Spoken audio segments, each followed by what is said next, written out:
네, 교재는 3583페이지. 3583페이지 보시면 하단에 양쪽 가로 3번이 나옵니다.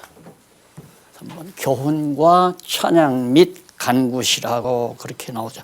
결국은 이제 간구인데, 간구하는 가운데 이제 백성에 대한 교훈도 나오고, 다시 말해서 어려움을 주시는 이유가 무엇인지를 가르쳐주는 교훈이죠.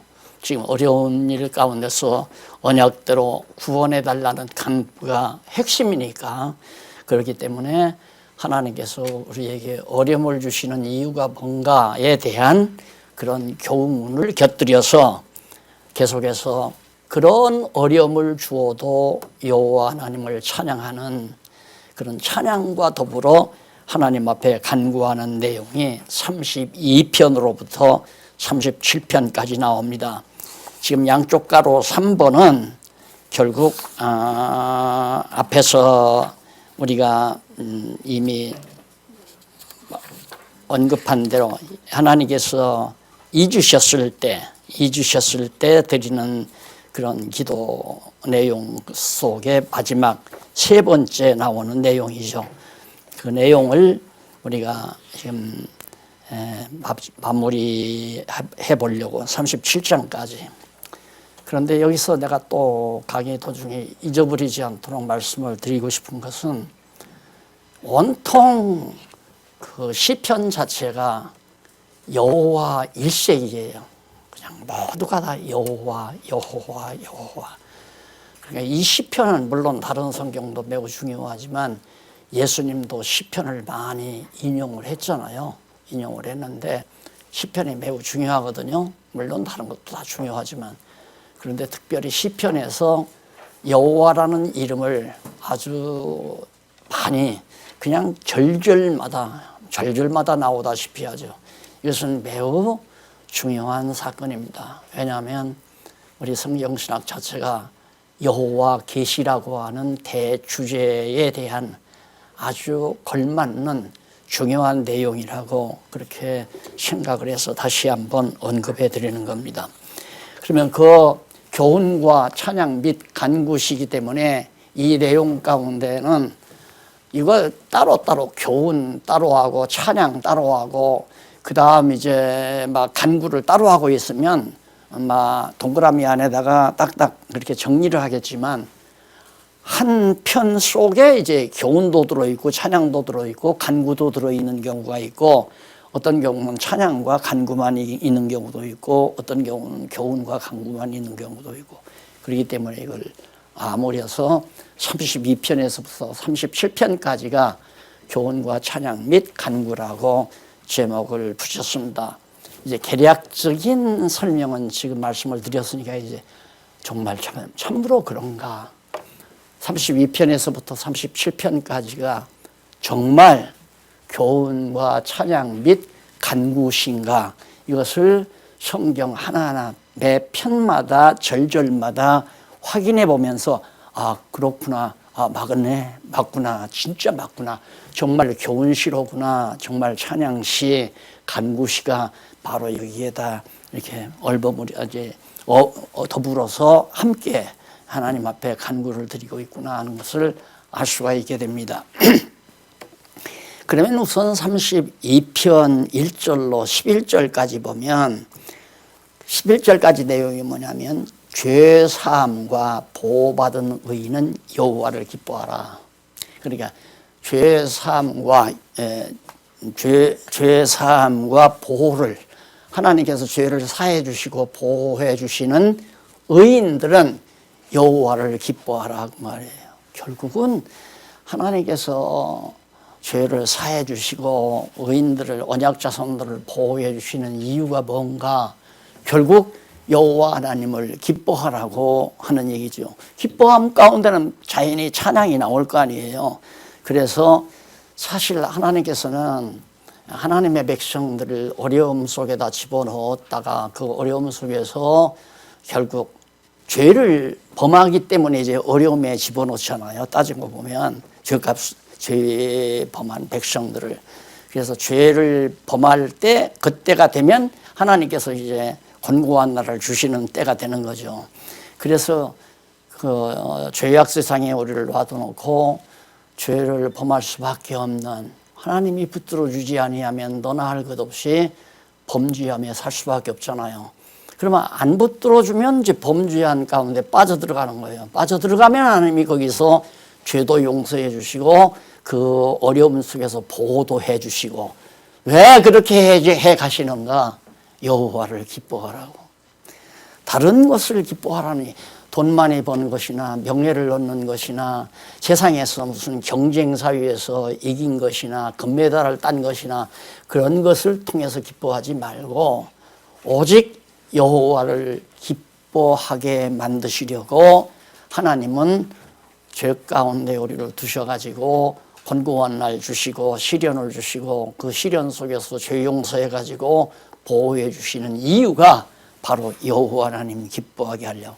그래서 제가 결국 우리들은 이 세상에 와서 사는, 하나님께서 이 세상에 보내서 살게 하신 하나님의 뜻이 뭐냐면 여호와 경외하기를 배우게 하시려 한다 하는 거 안 잊어버리셨죠? 그거 잊어버리면 안 되죠. 그거 잊어버리면 이제 우리의 삶이 흔들리는 거예요. 내가 이걸 위해서 살아야 하나, 내가 이렇게 살아야 되나, 이런 거 흔들리지만 이제 말씀드린 대로 우리는 이 세상에 온 이유가 여호와 경외하기를 배우게 하시려고. 그래, 배우는 방법이 지금 이 32편에 다 나와 있는 거예요. 어려운 가운데, 죄 가운데 있는 우리들을 죄를 용서해서 보호해 준다 이 말입니다. 그래야 여호와 경외하기를 배우니까 여호와를 기뻐할 수밖에 없죠. 그래서 그게 1절로 2절에 보면 다윗이 복 있는 자가 받은 혜택에 대해서 노래합니다. 예, 복 있는 자와 의인은 같은 맥락에서 이해하시면 돼요. 의인이라 하는 말은 복 받은 자고, 복 받은 자란 말은 언약 백성을 말하는 거죠. 예, 언약 백성은 복 있는 자며 또한 하나님께서 의롭다고 인쳐주시는 자입니다. 그래서 복 있는 자가 받은 혜택이 뭐냐, 거기 보면 허물의 사함을 얻고, 우리들이 허물이 많잖아요.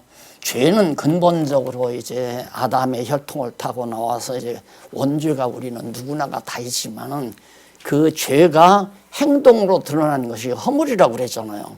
그러니까 우리가 허물이 없더라도 안에는 여전히 육체가 있는 한은 죄가 그대로 존재하는 거예요. 우리 안에 죄가 존재하는데 이 죄가 행동으로 옮기게 하는 원동력이거든요. 그래서 바울이 아무리 자기는 죄를 안 지려고 해도 자기 안에 있는 죄가 자기를 죄 가운데로 이끌어 가더라 이 말이에요. 그러니까 오라 참 괴롭다 이 말이야. 하기 싫은데 죄가 자꾸만 죄 가운데로 우리를 이끌어 가니까 허물을 가지고 살 수밖에 없는, 그래서 죄와 허물이 다르다고 내가 그랬잖아요. 그런데 하나님께서 허물을 사해 줬다 이 말이에요. 아마 이게 다윗의 시인데 다윗이 아마 그 아내 밧세바를 강간한 사건을 근거로 해서 부르지 않았나. 이게 이제 사무엘하 11장에 나오는 내용이죠. 서문에 나오잖아요. 그러니까 사실 남편 죽이고 그 아내를 뺏어온 죄악이라고 하는 것은 허물치고는 정말 엄청난 허물 아니에요. 가장 치졸한 허물이죠. 허물인데 이런 허물을 다윗은 잊어버릴 리가 없죠. 자기 생애에서 하나님 나단 선지자를 통해서 책망도 듣고 했기 때문에.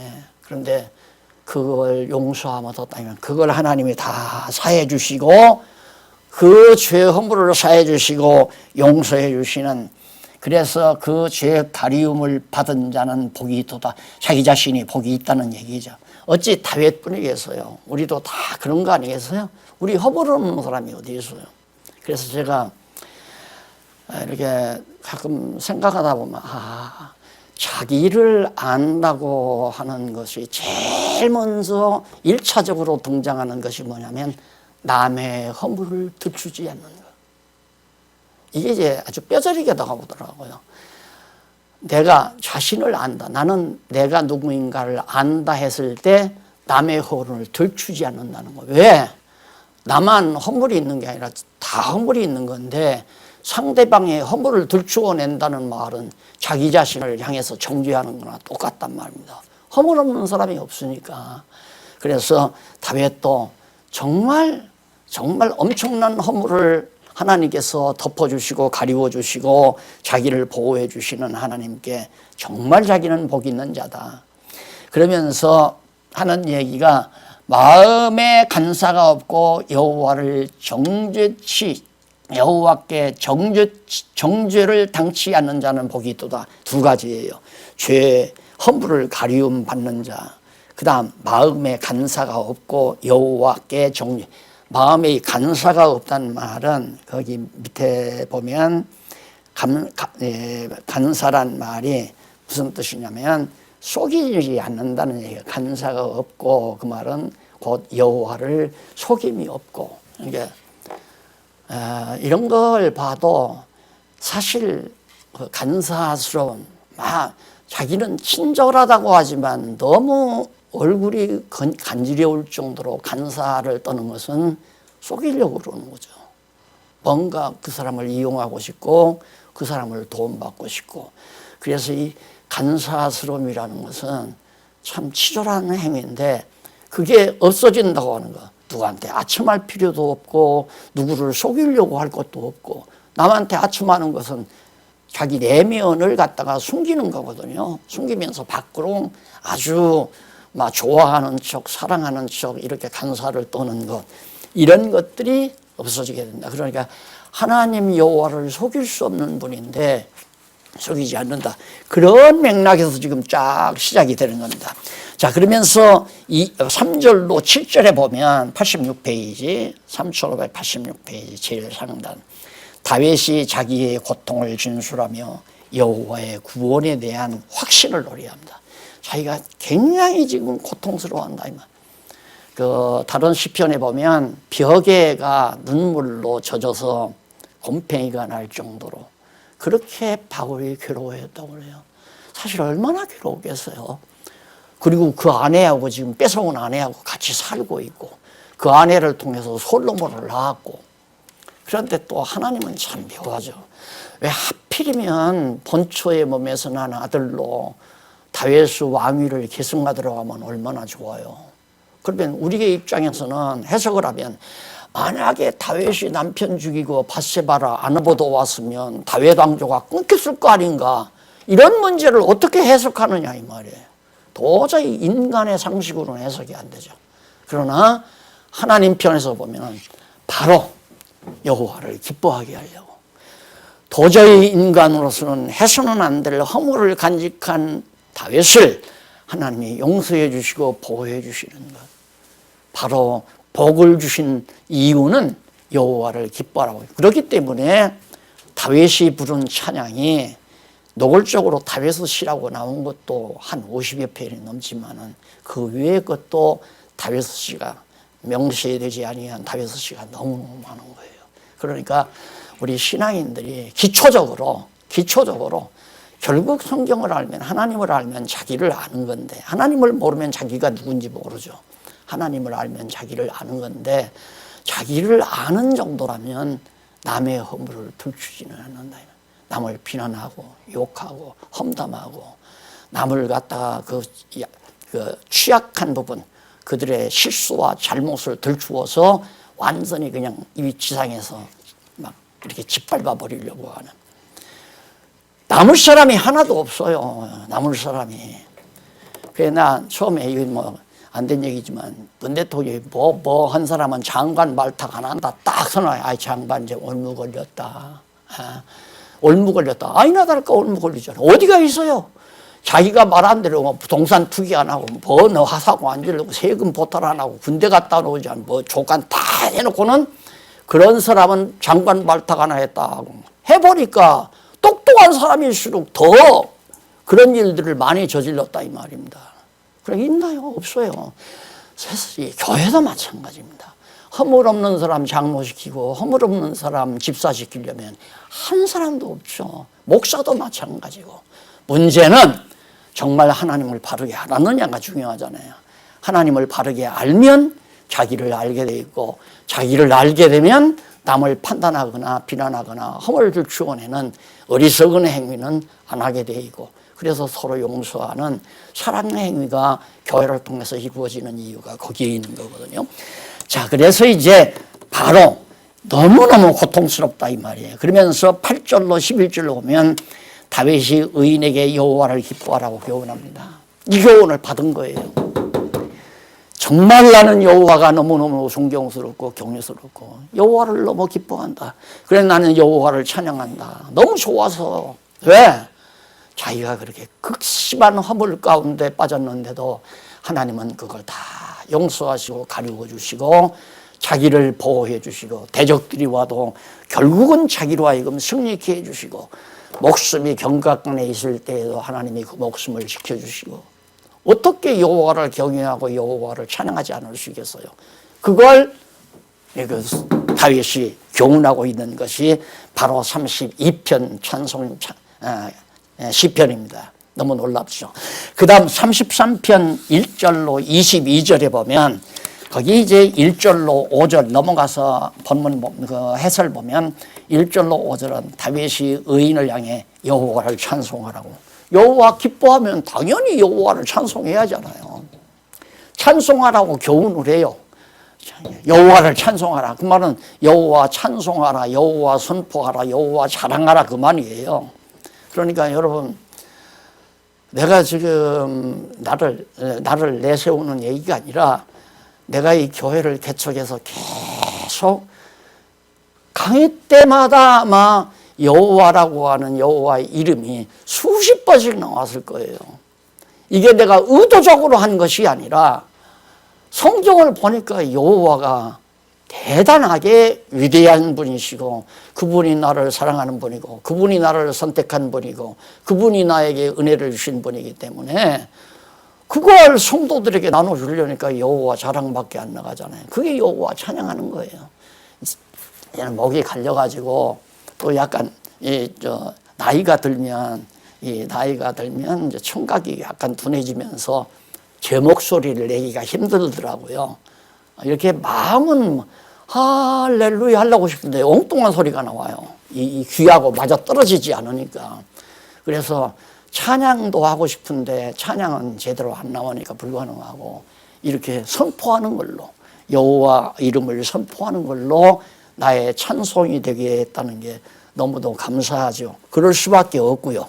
그걸 지금 다윗이 교훈하면서 6절로 9절에서 다윗이 천지를 이으신 여호와를 경외하라. 하늘과 땅.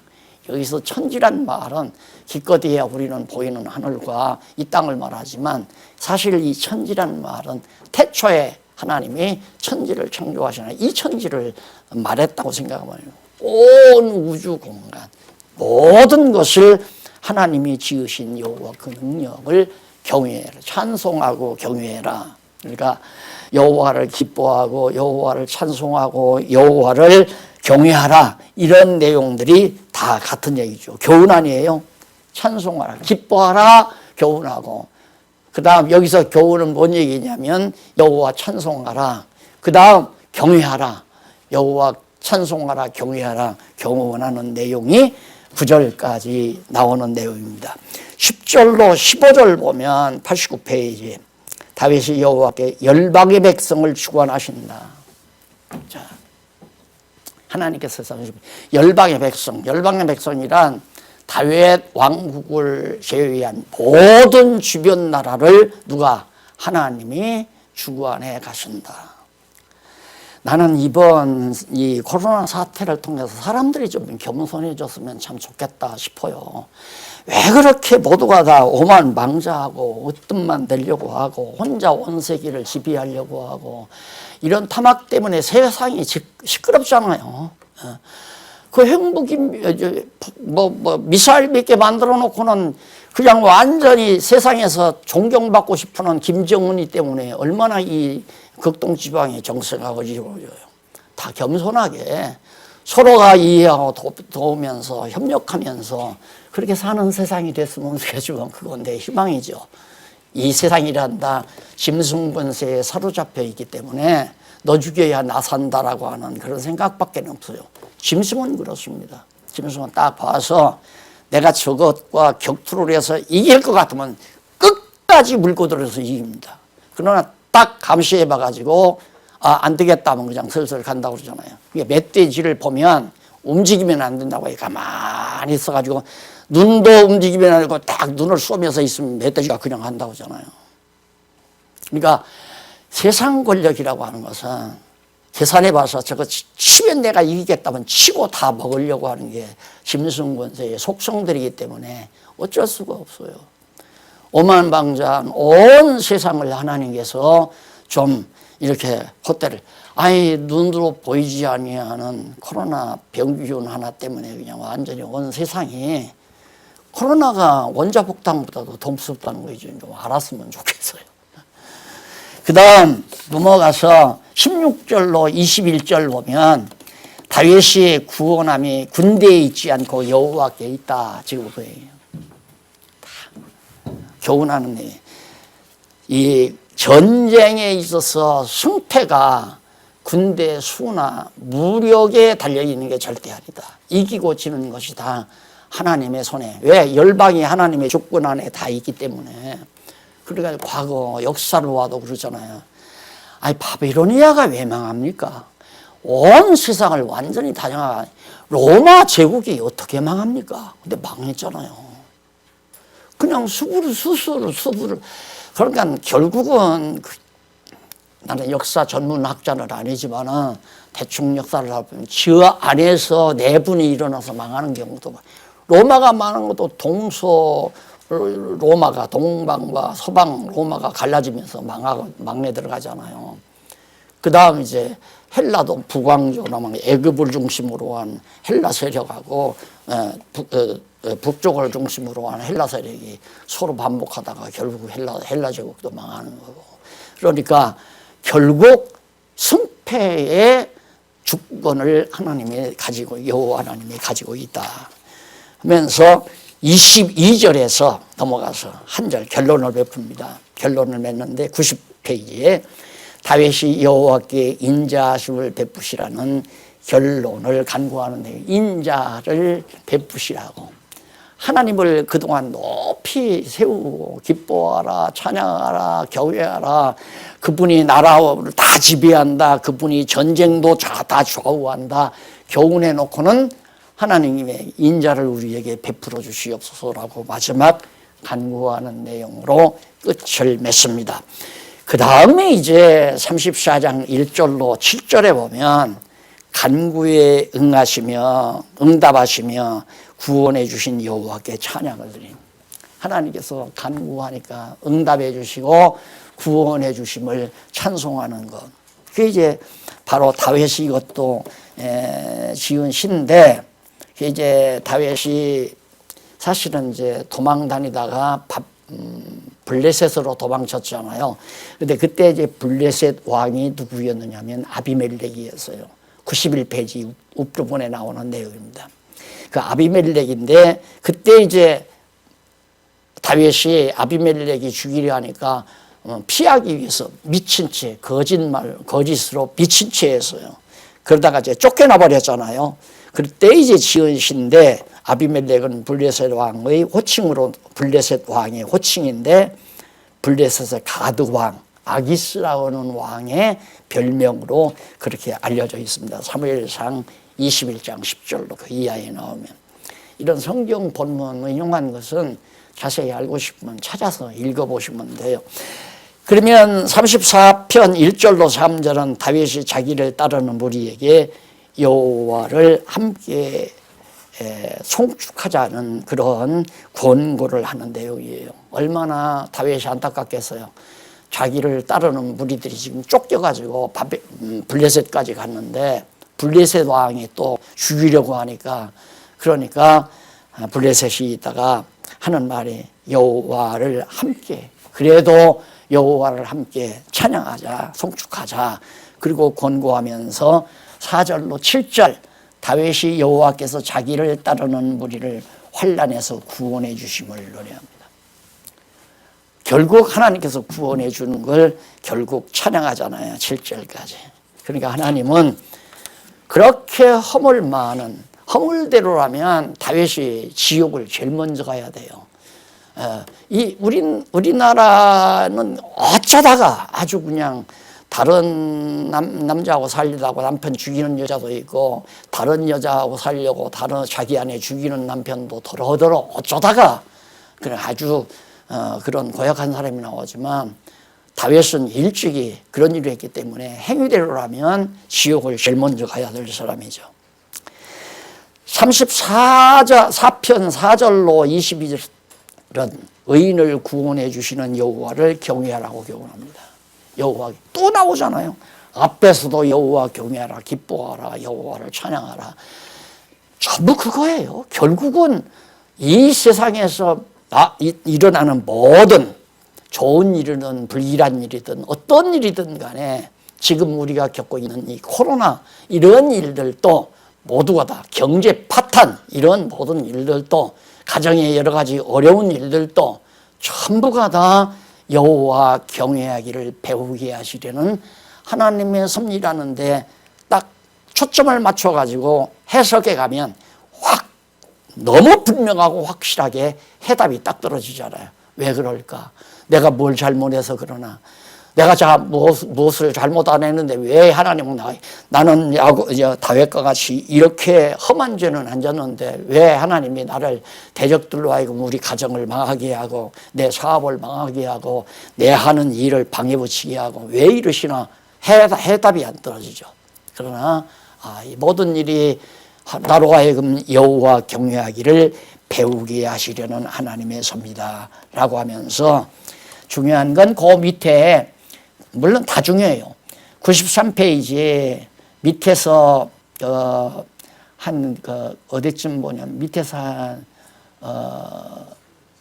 10번째 줄 보세요. 10번째. 9번째 앞부분에 보면 그리고 밑에서 9번째 앞부분 의인이 외침으로 여호와께서 들으시고 의인을 모든 환난에서 건지셨으며 여호와는 마음이 상한 자 곧 의인에게 가까이 하시고 중심에 통회하는 자 곧 의인이죠. 중심에 통회하는 자 의인을 구원하신다는 교훈을 노래합니다. 그리고 의인은 고난이 많으나 여호와께서 그 모든 고난에서 건지시며 그 모든 뼈 곧 전신을 보호하심으로 그 중에 하나도 뼈가 몸을 다 지탱하고 있잖아요. 근데 뼈 하나도 꺾이지 않게 하셨다. 하나님이 전부 다 하나도 꺾이지 않게 하셨다. 그러면서 그 중에 하나도 꺾이지 않는다는 교훈을 노래합니다. 곧 여호와께서 언약 자손은 대적으로부터 뼈 하나 상하지 않도록 몸을 보호하여 구원하신다는 뜻으로 노래합니다. 곧떡 생각나는 게 있죠. 요한복음에 보면 예수님의 뼈가 하나도 옆구리에 창자국보다 뼈가 꺾이지 않았어요. 발을 꺾거나 다리 막 미운 마음으로 다리를 꺾어버리거나 팔을 꺾거나 그러지 않았다 이 말. 이 예언시 쉽게 말하면 여기다가 이제 이런 걸 다 몇 번 생각을 했어요. 여기서부터 이걸 그냥 설명해 가지고 가느냐 아니면 결론에서 간단하게 예수님에 대한 예표로서 모형과 그림자다 이렇게 정리를 하느냐. 여기서 해놓으면 이 다음 신약에 가서 또 이걸 반복을 해야 돼요. 그래서 히브리서나 요한복음에 뼈를 꺾지 않는다는데 그 부분에 가면 이제 이 시편과 연결해서 이 시편이 성취된 것이다라고 나와요. 그러니까 강론 총서는 성경신학 총서는 1권에서 읽으면 다 읽어야지. 1권에서 20권까지 다 읽어야지. 그걸 어느 부분만 읽어가지고는 채울 수가 없어요. 안 그러면 뭐 30권도 되고 40권도 되고 죽는 날까지 다 못 쓰고 죽는데 만약에 더 쓰자고 보면 그래서 압축을 해서 뒤에서 신약성경 성취됐을 때 근거 자료로만 활용한 것을 여러분이 참고하시면 됩니다. 그래서 이제 밑에 넘어가서 보면 35편 1절로 16절 나와요. 거기 보면 대적과 싸우셔서 그들로 수치를 당케 하시라. 대적과 좀 하나님께서 싸워서 수치를 당케 해 주십시오. 우선 거기 밑에 성경 본문 9절 한번 보세요. 밑에서부터 6째 줄 중간 조금 못 미쳐서 9절 내 영혼이 여호와를 즐거워하며 그 구원을 기뻐하리로다. 내 모든 뼈가 이르기를 여호와와 같은 자 누구리요. 그는 가난한 자를 그보다 강한 자에게 건지시고 강한 자에게서 건지시고 가난하고 궁핍한 자를 노력하는 자들에게서 건지시느니라. 다윗이 정확하게 여호와를 알잖아요. 그러니까 우리는 약하게 만들어 놓고 아주 약하게 만들어 놓고 대적들은 아주 강하게 해서 놀랍게 강한 대적으로부터 구원해낸다. 이게 이제 우리를 연단시키시는 하나님의 섭리예요. 내가 아주 강하게 될 때에는 하나님이 날 약하게 만들어 가시겠구나. 이거 예감만 하고 내가 늘 강했잖아요. 내가 지금 상당히 이제는 내가 힘이 많이 불어났다. 힘이 일어났다. 따르는 사람도 많고 호위병들도 많고 이럴 때에는 하나님이 약하게 만들어요. 약하게. 그렇게 해서 이제 반역자들이 다 생겨서 뿔뿔이 다 나가게 만들어 버리고 그리고 나약하게 만들어서 강한 세력에게 맡겨가지고 강한 세력 속에서 결국 약한 자를 건져내죠. 그래서 강한 자를 부끄럽게 하시고 약한 자는 하나님께서 강한 자로 하여금 부끄럽게 강한 자가 부끄럽게 약한 자들은 승리의 기쁨을 누리고 여호와 하나님의 구원과 능력을 찬양하게 만드는 그러니까 우리가 참지 못하면 바로 어떤 결과가 하냐면 약할 때 하나님이 날 버렸구나 이렇게 생각해 버리는 거예요. 그러면 이제 못 참는 거죠. 그러나 하나님이 나를 약하게 만들어 가는구나. 그리고 약하게 만들어 놓고 대적을 강하게 해서 강한 대적으로부터 공격을 받았을 때 거기로부터 하나님이 약자를 구원해 주심으로 강한 자를 부끄럽게 하시는 그걸 바울이 그걸 깨달았잖아요. 바울도 우리도 바로 다윗도 그걸 깨닫는 거죠. 35편 17절로부터 28절까지 찬송하며 구원을 간구하는 원수의 실패에 대한 간구와 원수들로 하여금 다 실패케 해 주십시오. 별하별 음모를 다 꿈꿉니다. 자, 거기 한번 19절 한번 보실래요? 세 번째 줄, 성경 본문 세 번째 줄. 무리하게 나의 원수된 자로 나를 인하여 기뻐하지 못하게 하시며 무고히 나를 미워하는 자로 눈짓하지 못하게 하소서. 이렇게 아주 눈짓하면서 아주 경시하는 하지 못하게. 대저 저희는 화평을 말하지 아니하고 어떻게든지 평화롭게 하려고 하는 화평을 말하지 아니하고 평안히 땅에 거하는 자를 거짓말로 오해하며 21절 또 저희가 나를 향하여 입을 크게 벌리고 하하 우리가 목도였다 하나이다. 온갖 비난 다 다윗을 하나님의 택한 백성들을 비난하고 욕하고 대적들을 이럴 때 이제 인간적인 감정을 그대로 우리가 성경을 모르고 하나님을 모르면 참지 못하죠. 아직 같이 죽을 망정 너 죽고 나 죽자 하고 부엌칼 들고 달겨들든가 소망치 들고 달겨들든가 쇠수랑 가지고 달겨들든가 너 죽고 나 죽자 내가 너한테 멸시당하고 살 바에 살 힘이 없다 막 너 죽고 나 죽자고 달겨드는 그런 결과밖에 안 나오는 거예요. 지금 다윗이 그런 말을 다 합니다. 그래서 시편은 그냥 이제 이 줄거리만 이렇게 하셔도 매일 아침 일어나셔서 한두 편씩 조용히 읽다가 보면 하루를 시작하는 중요한 기도도 되고 찬양도 되고 참 좋습니다. 매우. 읽으면 읽을수록 정말 새 힘을 얻게 되고 영혼의 힘을 얻게 되시는 거죠. 다음 넘어가서 36편 1절로 12절 36절 자긍하는 악인 앞에서 인자를 베풀어 주시라고 간구하여 자긍하는 악인데 그 악인의 특징이라는 게 간단해요. 자긍해요. 아주 교만하다 말입니다. 잘난 척하고 교만하고 그게 이제 악인의 특징이에요. 그건 하나님을 모르니까 교만하고 자경하죠. 야, 인마, 내가 나를 누구로 알고, 나를 누군지 알고, 내가 함부로 건방지게. 이 말 하는 우리 자신도, 우리가 만약에 그런 얘기 한다면, 우리 자신도, 아직도 덜 된 거죠. 멸시하면, 당연히, 너 아주 그 사람이 나를 멸시하는 것이 이 핵심이 아니라, 그 사람이 자만한 거, 오만하고 오만방자한 그 사람의 모습이 측은하고 불쌍하게 보여야죠. 안 그래요? 나를 욕하고 나를 비난하고 나를 천시하면 교만한 그분의 태도에 대해서 불쌍히 여기는 마음이 들어가야. 그건 여호와를 모르면 불가능해요. 여호와를 아는 지식이 있으면 그게 가능한 거죠. 야, 이놈아, 네가 뭐 그렇게 하나님 앞에 잘난 척하고 난리냐. 불쌍하게 여기는 마음이 나올 수밖에 없는 거죠. 그래서 자긍하는 악인 앞에서 인자를 베풀어 주십시오. 그런 얘기인데 거기 보면 1절로 14절 불순한 여러 가지 죄악에 대해서 고발합니다. 자, 1절 조금 보실래요? 제일 위에. 악인의 죄열이 내 마음에 이르기를 그 목전에나 하나님을 두려워하며 하나님 안 보이니까 두려워하잖아요. 거짓말하고 거짓을 음모하면서도 하나도 두렵지도 않아요. 내가 이길 수 있는 방법이라면 온갖 수단 방법을 거짓말을 통해서라도 이기려고 해요.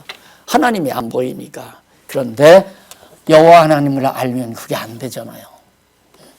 거짓말을 꾸밀 수가 없다는 얘기죠.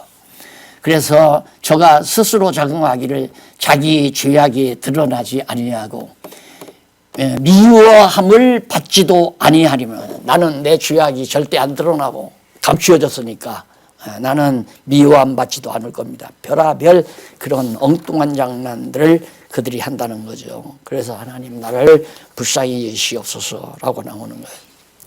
그 다음에 37장 1절로 8절 한번 보십시다. 여기 보면 행악자로 인해서 불평 말고 여호와를 의지하라고 교훈합니다. 행악자를 인해서 불평하지 말아라. 그러니까 그렇게 악인들이 정말 못되게 굴어서 그것 때문에 불평하고 원망하고 괴로워하고 속상해하고 이건 어리석은 거죠. 그러나 우리가 잠시라도 화가 났다. 해가 지기 전에 풀으라고 하잖아요. 성경에. 분을 품어도 해 지기 전에 품어라. 그러니까 빨리 여호와 하나님 생각하면서 내가 왜 이래. 하나님께서 이렇게 환경을 다 만들어 가시는 건데 이렇게 생각을 하고 자신을 추스리는 그런 지혜가 말씀의 능력으로 일어나는 거죠. 거기 보면 행악자를 인하여 불평하여 하지 말며 불의를 행하는 자를 투기하지 말고 막 투기하지 말지어다. 저희는 풀과 같이 속히 배임을 볼 것이며 푸른 채소같이 쇠잔할 것이미로다. 여호와를 위하여 선을 행하라. 땅에 거하며 그 성실로 식물을 삼을지어다. 여호와를 기뻐하라. 저가 내 마음의 소원을 이루어 주시리로다. 다 나오잖아요. 정말 견디기 힘든 모멸감을 받았다 할지라도 정말 여호와를 기억하고 찬양하는 마음. 그 다음 37편 9절로 22절에 보면 의인과 악인의 결국 의인은 복받고 악인은 벌받는다는 결과에 대해서 쭉 설명하는 내용이 그래서 의인이 받을 복과 악인이 받을 형벌에 대해서 가르쳐 줍니다. 그 12, 9절 대저 행악자는 끊어질 것이니 여호와를 기대하는 자는 땅을 차지하리로다. 땅을 차지한다는 말은 국토, 이스라엘, 하나님 나라 땅을 차지한다. 잠시 후에 의인이 없어지리니 잠시 후에 악인이 없어지리니 내가 그곳을 자세히 살피라. 자세히 살필지라도 없으리로다. 결국 하나님께서 의인을 악인을 통해서 연단시킨 다음에 의인을 멸하고 악인으로 하여금 평안함을 주시는 거죠. 그런데 문제는 이제 평안했을 때에 또 문제가 되는 거예요. 편안하면 내 손이 이걸 이루었다. 자, 그러면 나라가 편안하면 서로가 이 국가 건설의 주모자가 누구라는 거야. 애국자가 누구라는 거야. 서로 내가 했다, 우리 아버지가 했다, 너 아버지가 했다, 이걸로 난리 치잖아요. 그러나 국난이 일어나 버리면 그거 다 없어져 버리죠. 이게 내가 항상 그래, 좀 평안할 때가 위험한 데다. 항상 교회도 평안할 때가 좋은데 잘못하면, 성경을 모르면 서로가 평안할 때는 높은 자리 하려고 하니까, 높은 자리. 그래서 교회가 어지러워지고, 잘 돼가면 좋은 것이 아니라 나빠진다는 사실도 우리는 경험을 통해서 얼마든지 알잖아요. 그래서 의인 받을 복, 악인이 받을 복, 저주, 형벌. 그 다음 23절로 40절. 의인의 결국을, 의인은 어떤가? 결론적으로 의인은 실족하지 않으며 결국은 평안함과 구원이다. 결국은 모든 환난은 지나가고 다시 평안함이 오고, 정말 모든 환난에서 구원이 이루어지는 그런 결과가 나타나게 됩니다. 이 세상 나라도 그러잖아요. 한 번씩 지금 경제 파탄도 이 정도면 이제 이 세상이 유토피아가 된다. 모든 과학자들이 그런 생각이거든요. 이제는 막 과학도 발전하고 돈도 많고 얼마든지 우리가 안 죽고 영원히 살 수 있는 세상 만들 거라고 생리학자들이 그걸 지금 구상하면서 연구하잖아요. 봐라, 100세 살지 않느냐. 저기서는 120살 산다. 200년도, 300년도 살 수 있다. 그러니까 기독교가 말하는 영원히 산다는 것은 우리 과학의 힘으로 가능하다는 얘기죠. 이런 무모한, 하나님 없어도 된다. 하나님 그러니까 없다. 우리가 해야 한다. 이 얼마나 오만방자한 행위입니까? 보이지 않는 코로나 병균 앞에도, 세균 앞에도 꼼짝 못하고 벌벌벌 다 떠는 판국인데. 넘어가서 이제 징계, 네 번째죠. 한쪽 가로 네 번째예요. 이 한쪽 가로 네 번째 이 내용은 처음부터 잊으실 때, 또한 버리셨을 때, 또한 하나님께서 징계하실 때, 이제 네 번째거든요. 징계할 때.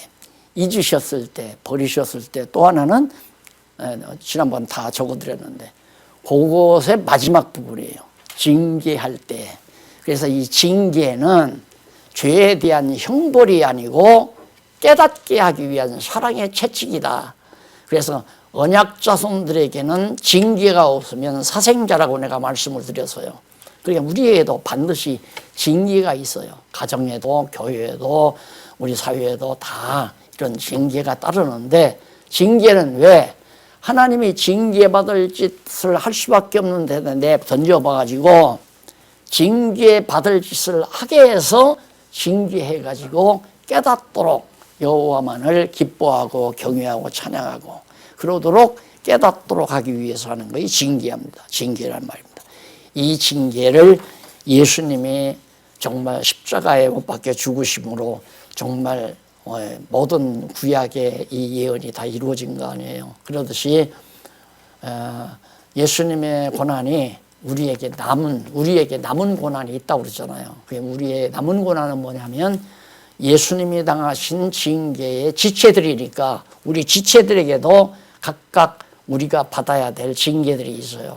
그게 사는 동안 우리에게 없을 수가 없단 말입니다. 지금 우리 교회가 겪는 것도 하나의 그 징계 상태라고 보시면 돼요. 당연하죠. 왜? 돈도 많아지고 국가에서 인정하는 재단 법인도 만들고 뭐 또 하고 막 성경신학 연구소도 만들고 그러니까 거기서 이제 이거 차지하려고 으뜸이 되려고. 그래서 그걸 누누이 얘기했어요. 여기 대장 없다. 으뜸 되려고 하지 말아라. 그냥 돌아가면서 그냥 행정일 봉사하는 일이니까 그렇게 하자 그러니까 거기에 완전히 눈이 휘꾸닥 돌아가지고 제일 높은 자리에 앉으려고 난리들. 38장 1절로 14절 다윗이 여호와께 징계받을 때 고통스러움을 하서 징계가 안 아플 수가 없죠. 아버지가 회초리로 종아리를 떼는데 어떻게 안 아파요? 아프죠. 그걸 다윗이 지금 노래하고 있는 겁니다.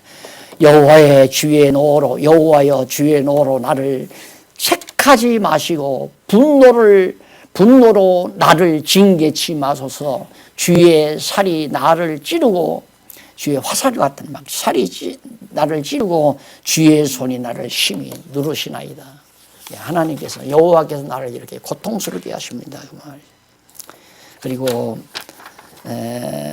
그래서 1절로 8절은 징계로 인한 육체의 아픔을 노래한 내용이고요. 그 다음 9절로 14절은 여호와의 징계로 인한 자기의 침묵. 여호와께서 막 징계를 하지만 자기는 아무 말 없이 침묵 과정을 이렇게 노래하는 내용이 14절까지 나와요. 그 다음 38편 15절로 22절에 보면 다윗이 여호와의 응락을 확신하며 구원하시기를 구합니다. 안 믿을 수가 없죠. 다윗은 이미 상당히 성숙했잖아요. 자기는 정말 앞에서 제일 먼저 해도 그렇게 무서운 허물이 있는데도 하나님이 다 덮고 자기를 복된 인간으로 만나서 왕으로 세워주시고, 그리고 대적들 틈에서 자기를 보호해 주신 거 경험을 통해서 알잖아요. 그러니까 내가 늘 말하지만 우리가 이렇게 성경을 강의를 통해서 배우는 것도 중요하지만 실제 생활을 통해서 그걸 험증이라고 하잖아요. 경험을 통한 확증을 얻는 거죠. 살아보니까 정말 그렇다 이거예요. 살아보니까. 뭐 여기 다 저하고 오래 계시던 분들은 알지만 저도 몇 차례 겪었잖아요. 몇 차례. 아, 이젠 끝났구나. 망했구나. 뭐 다 나도 병들어 죽을 고비도 넘겨보고. 하나님께서 다 때마다 건져서 또 일으켜주시고 건져서 일으켜주시고. 경험을 통한 이 험증은 다윗은 많이 겪었기 때문에 확실해요. 그래서 자기는 하나님이여, 나는 어떤 환난이 와도 내가 정말 믿으니까 나를 구원해 주십시오 하고 구하는 거죠.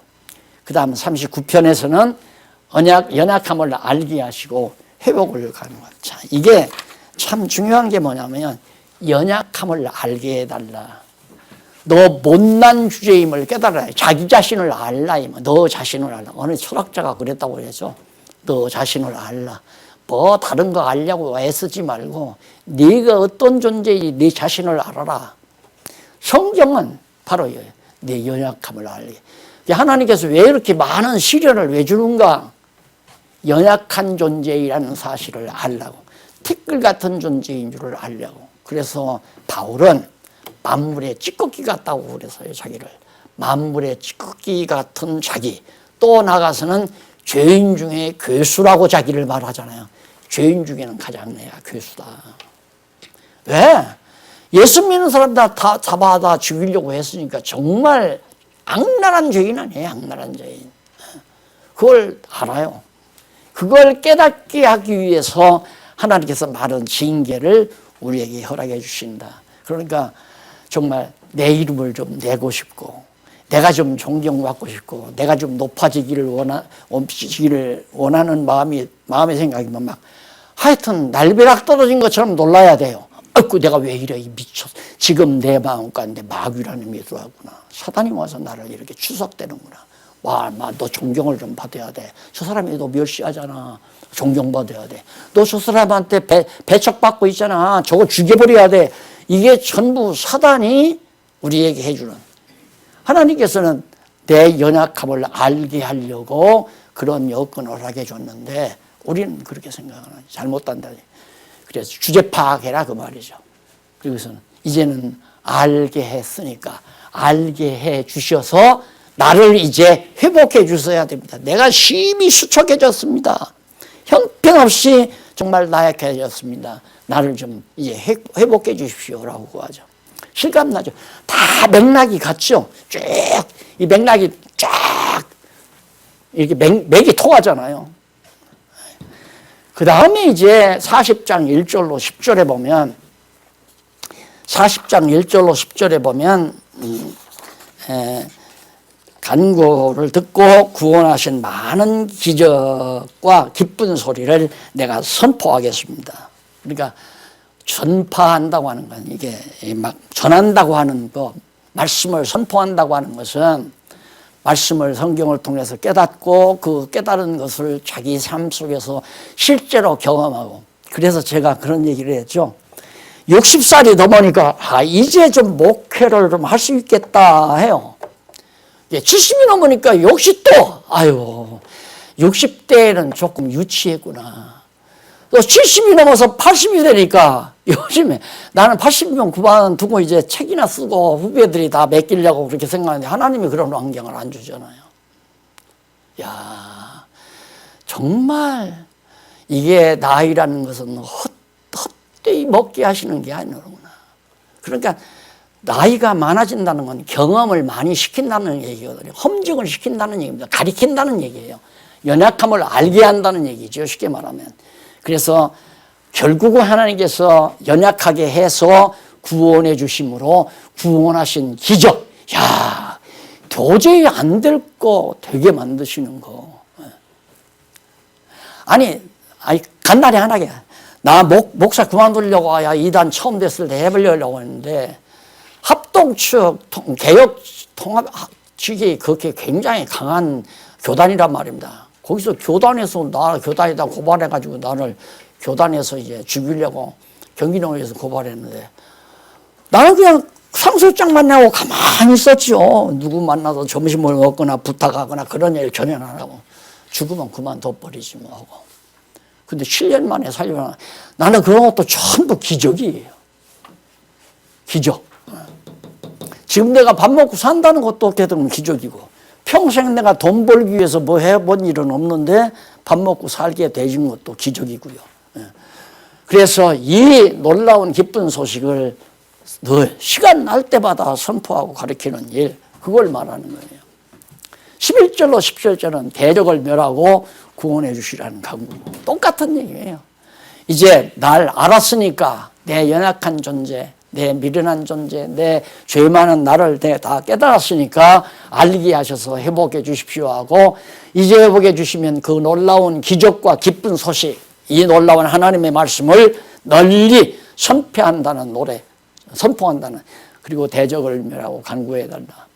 마지막으로 41편 딱 보면요, 결론 삼아서 딱 말을 하잖아요. 41편에서 1절로 41편 1절로 13절 회귀하면서 악담하는 대적을 보복해 하실 것, 회복하여 승리하여 산송. 41편. 내가 잘못 썼나요? 잘못 썼네. 여기 회귀하면서 다윗이, 이게 다윗 쓰신데 회귀하면서 악담하는 대적을 보복해 하실 것. 악담은 뭐 하여튼 막 다 여러분들도 뭐 좀 많이 듣고 살아보셨겠지만 미운 사람에게는 별하별 소리 다 합니다. 입에 못 담을 소리 다 하잖아요. 예수 믿는 아주 거룩한 집사인 줄 알았고 거룩한 장로인 줄 알고 목사인 줄 알았는데 그게 아니더라고요. 그 입에서 나오는 악담, 막 욕, 이름, 쌍욕이 막 나오고. 그러니 이거 하나님이요, 보복하게 해 주십시오. 보복이란 말은 자기가 하는 게 아니라 하나님이 해 주셔야 보복이 됐냐. 그러니까 하나님 앞에 보복하게 해달라고 결국 마지막 기도하는 내용이 41편에 소개됩니다. 이렇게 해서 오늘 41편까지 말씀을 드렸고요. 다음에는 42편에서부터 72편까지 집에서 아침마다 일어나셔서 그저 한 구장씩 읽어가시면 거의 다 읽을 수 있을 겁니다. 매일 꼭 읽고 미리 예습하고 오시면 좋겠습니다. 기도하십시다. 살아계신 하나님 아버지, 우리를 사랑하는 아들이기에 징계하셔서 나약함을, 연약한 존재임을 깨닫게 하시고 교만하고 자긍했던 마음 다 낮추셔서 여호와의 능력과 기적을 보게 해 주시옵소서. 예수님 이름으로 기도드립니다. 아멘.